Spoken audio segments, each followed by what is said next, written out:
धन्यवाद हमारे सनातन सनातन काल के विराट परमेश्वर। धन्यवाद करते हैं पिता इस सुंदर समय के लिए पिता परमेश्वर, जो आपने पिता हमें संभाले रखा। धन्यवाद पिता परमेश्वर।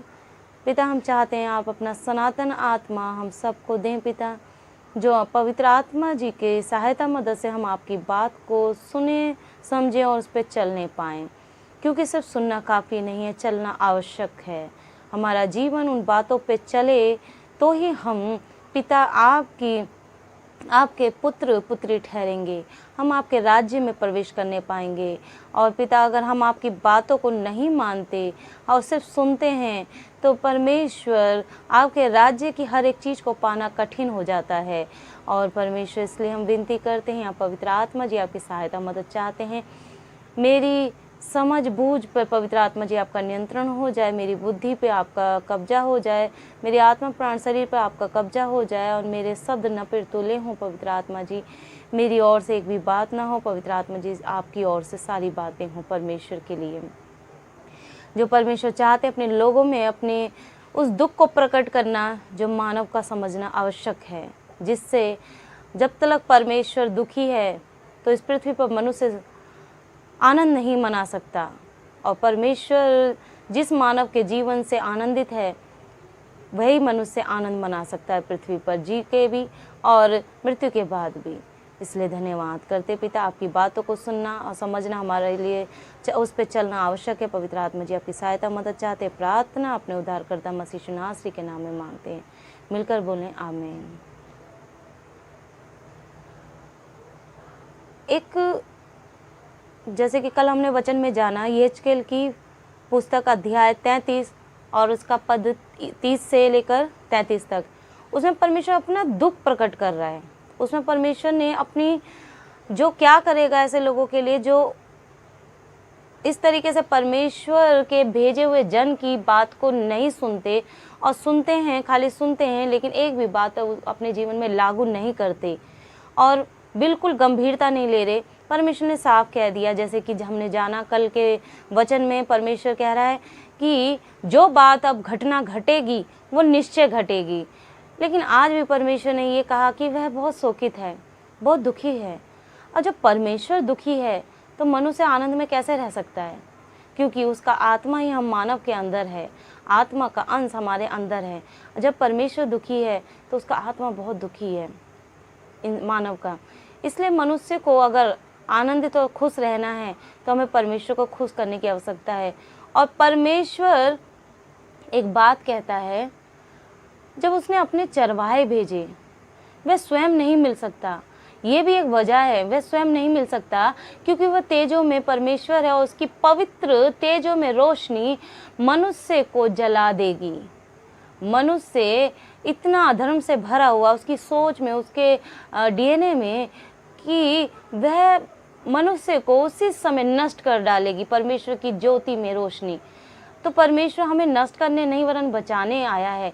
और जैसे कि देखा जाए, अगर डॉक्टर कोई कोई होते हैं, झोला छाप डॉक्टर सभी हो जाएं तो सभी झोला छाप डॉक्टर के पास जाते हैं, तो कोई किसी के दवाई लग गई खांसी जुकाम बुखार में, सारी दवाइयाँ नहीं लगती, वो सारा इलाज नहीं कर पाता।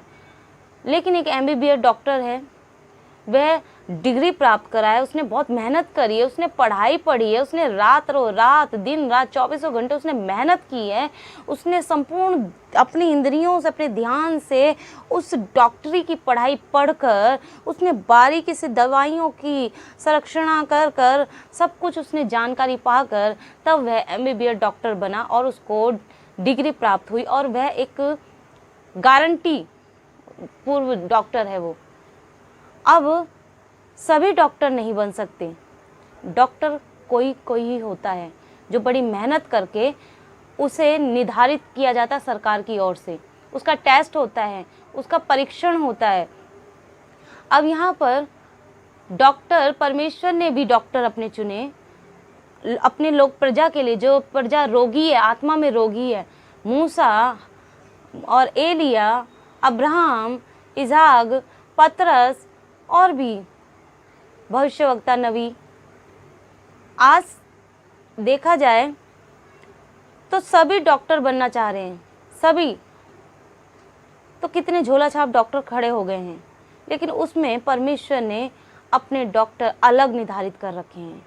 वो झोला छाप की क्या परमेश्वर ने कहा है कि जो तुम्हारे अंदर है वह सामने प्रकट होगा। सही है, सही भी प्रकट कर दिया जाएगा, पवित्र आत्मा सही को भी प्रकट करेगा, और जो गलत है वह गलत भी प्रकट हो जाएगा, पवित्र आत्मा गलत को भी प्रकट कर देगा।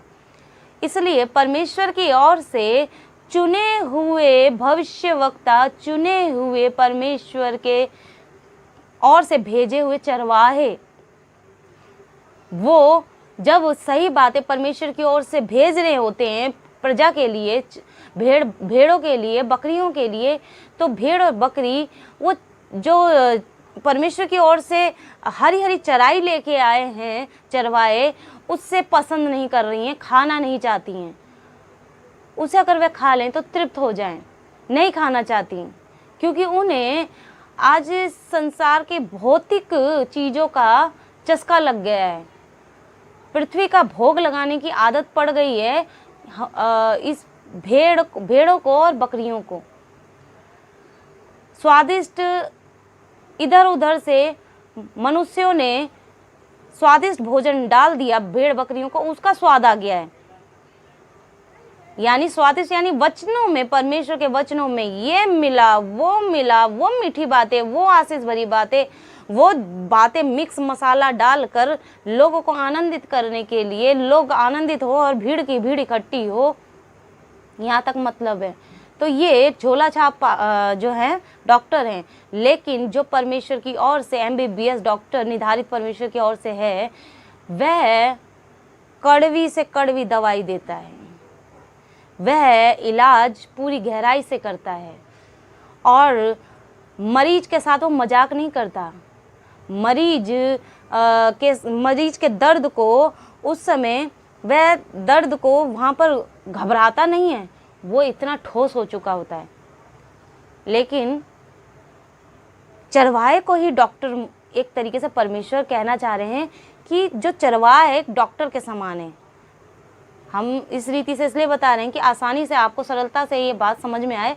अब चरवाहा के बारे में भी बताते। चरवाहा किसे कहते हैं? वचन में हम जाएंगे, वचन को हम पढ़ेंगे, यहेजकेल की पुस्तक और उसका अध्याय 34, उसका पद 11। अच्छा चरवाहा यानी, अच्छा चरवाहा यानी बेकार चरवाहा भी होगा, यहाँ तभी परमेश्वर ने अच्छा चरवाहा लिखवाया। 11 में लिखा है, क्योंकि परमेश्वर यहोवा यूं कहता है, देखो मैं आप ही अपनी भेड़ बकरियों की सुधि लूंगा और उन्हें ढूंढूंगा यानी और सुधि लूंगा। और यहाँ पर लिखा भेड़ बकरियों, सिर्फ भेड़ नहीं है, बकरियां भी हैं। और सुधि लेना यानी उन्हें खाने को नहीं मिल रहा है, उन्हें संतुष्टि नहीं मिल रही, वह सूख रही हैं, बिना आहार के, बिना निर्मल जल के सूख रही हैं, कमज़ोर हो रही हैं, बेचैन हो रही हैं। और उनसे जो बच्चे जन्म रहे हैं बकरियों के, भेड़ों के, वह कुपोषण के शिकार हैं। वह कई बातों से, बुद्धिमता से, मानसिक आत्मिक रीति से बहुत कमज़ोर और दुर्बल हैं। वे इतनी हालात खराब है। यहाँ पर परमेश्वर ने कहा कि मैं सुधि लूंगा और उन्हें ढूंढूंगा यानी वो बकरियां, वो भेड़, चरवाहा उसका था, उनका चरवाहा था, लेकिन स्वादिष्ट भोजन किसी और ने फेंका उनके आगे, वो उसके पीछे हो ली। इसी प्रकार से जो अच्छे चरवाहे नहीं हैं, वह स्वादिष्ट, जो सिर्फ मुंह को स्वाद देता है, जीवन में आनंद और जीवन में स्वाद नहीं आता, जुबान का स्वाद उनको लगा खाने में, तो वो उसी वचन के पीछे भाग गईं। और जो वो चरवाहा हरी हरी टहनी दिया करता था और नदी का निर्मल जल बहता हुआ पानी पिलाता था, नहीं, उन्हें अब एक ऐसा चरवाहा मिल गया जो बिसलरी का पानी पिलाता है डब्बे में डालकर, और पनीर दे रहा है और कई प्रकार के स्वादिष्ट भोजन दे रहा है।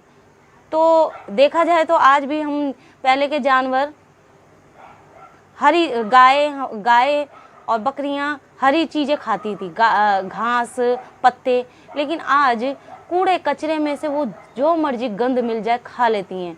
गायों को हमने कितनी बार देखा है, गंद सारा जो भी मिल जाए पन्नी तक खा जाती हैं। तो इससे क्या पता चल रहा है, वो कुपोषण की शिकार हैं। पीछे से वह भेड़ बकरियां अपने चरवाहे को छोड़कर स्वादिष्ट भोजन के पीछे भागी, कुपोषण के शिकार उनके बच्चे हुए और आज तक वह गंद के सहारे जी रहे हैं। लेकिन परमेश्वर अब उन्हें कहता है नहीं, मैं उन्हें इकट्ठा करूंगा। और यहाँ लिखा है 12वें पद में, जैसे चरवाहा अपनी भेड़ बकरियों में से भटकी हुई को फिर से अपने झुंड में बटोरता है, वैसे ही मैं भी भेड़ बकरियों को बटोरूंगा। एक सही चरवाहा, उसकी बकरियां, उसकी भेड़ सारी हैं, लेकिन उसमें से एक नज़र नहीं आ रही। वो जब तक चैन से नहीं बैठेगा, जब तक उसको ढूंढ ना ले, जब तक वो वापस उस झुंड में ना लिया है। हमारा अच्छा चरवाहा प्रभु यीशु मसीह है। वह जब तक परमेश्वर को अच्छा नहीं लगता और वो ढूंढता है और उस भेड़ और उस बकरी के लिए बार बार प्रबंध करता है, उसे ढूंढता है और इकट्ठा करता है। और परमेश्वर अब करेगा, अब परमेश्वर इकट्ठा करने जा रहा है। यानी जितने लोग तितर बितर हो गए हैं परमेश्वर के अपनी मनमानी से और उस भोजन के पीछे चल दिए थे जो मिस्र में फिरौन ने इज़राइलियों को भोजन दिया करता था, तो वो भोजन उनको आदत पड़ गई थी। आज भी भेड़ बकरियों को हरी पत्तीदार घास पत्तियां ये पसंद ना होकर वो भोजन की जो आदत पड़ गई है जो नकली चरवाहे दे रहे हैं, तो परमेश्वर अच्छा चरवाहा उनके बीच में लाकर उन्हें इकट्ठा करेगा और उनकी वो आदत जो पड़ गई है उसे छुड़ाएगा। और वो आदत ऐसी पड़ गई है कि वह अपनी इस आदत में बने रहना चाहते हैं। इज़राइलियों ने भी कहा था ना मूसा से कि तू यहाँ हमें जंगल में ले आया, और मूसा हर बात का वायदा कर रहा परमेश्वर की ओर से कि परमेश्वर ने वायदा किया है वो तुम्हारे लिए ऐसे ऐसे करेगा, तुम्हारे लिए ये आशीष है, आगे जाकर तुम्हारे लिए ये है, और हर दिन तुम्हें अच्छा खाने को देगा परमेश्वर, हर दिन तुम्हें अच्छा पीने को देगा, तुम्हारे हर चीज़ तुम्हारे लिए राह मार्ग में बादल बन के खड़ा हो गया, दोपहरी में वह बादल बन के खड़ा हो गया, अंधकार में वह आग का खंभा बन के खड़ा हो गया। परमेश्वर पल पल सहायता मदद करता रहा परमेश्वर।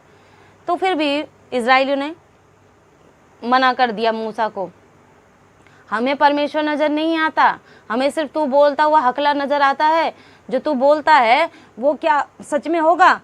जो कि कितनी बातें इज़राइलियों के जीवन में अद्भुत अद्भुत आश्चर्य कर्म हुए थे, लेकिन फिर भी इज़राइलियों ने यकीन नहीं किया, क्योंकि रोज उनकी अभिलाषा बनी रहती थी। आज भी भेड़ बकरियों की, आज भी उन परमेश्वर के भेजे हुए जन के पास जो प्रजा आ रही है, उनकी अभिलाषा बनी रहती है, हर दिन बनी रहती है। वे अपनी अभिलाषाओं से हटने, उन आदतों से हट नहीं रहे जो आदतें उनको गंदगी की आदत पड़ चुकी है।